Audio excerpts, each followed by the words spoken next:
विजयनगर के राजा अपने महल में चित्रकारी करवाना चाहते थे। इस काम के लिए उन्होंने एक चित्रकार को नियुक्त किया।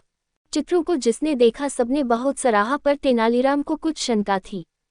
एक चित्र की में था। उसके सामने खड़े होकर उसने भोलेपन से पूछा, इसका दूसरा पक्ष कहाँ है? इसके दूसरे अंग कहाँ हैं? राजा ने हंसकर जवाब दिया, तुम इतना भी नहीं जानते कि उनकी कल्पना करनी होती है। तेनालीराम ने मुंह बिदकाते हुए कहा, तो चित्र ऐसे बनते हैं? ठीक है, मैं समझ गया। कुछ महीने बाद तेनालीराम ने राजा से कहा, कई महीनों से मैं दिन रात चित्रकला सीख रहा हूँ। आपकी आज्ञा हो तो मैं राजमहल की दीवारों पर कुछ चित्र बनाना चाहता हूँ।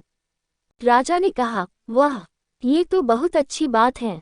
ऐसा करो, जिन भित्तिचित्रों के रंग उड़ गए हैं उनको मिटाकर नए चित्र बना दो। तेनालीराम ने पुराने चित्रों पर सफेदी पोती और उनकी जगह अपने नए चित्र बना दिए।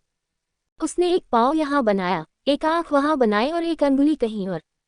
शरीर के भिन्न भिन्न अंगों के चित्रों से उसने दीवारों को भर दिया।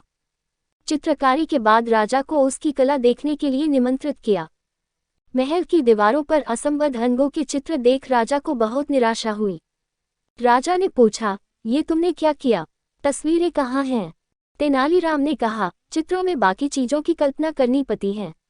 आपने मेरा सबसे अच्छा चित्र तो अभी देखा ही नहीं। ये कहकर वह राजा को एक खाली दीवार के पास ले गया जिस पर कुछ एक हरी पीली लकीरें बनी थी। यह क्या है? राजा ने चिक्का पूछा। ये घास खाती गाय का चित्र है। लेकिन गाय कहाँ है? राजा ने पूछा। गाय घास खाकर अपने बाड़े में चली गई। ये कल्पना कर लीजिए, हो गया न चित्र पूरा। राजा उसकी बात सुनकर समझ गया कि आज तेनालीराम ने उस दिन की बात का जवाब दिया है।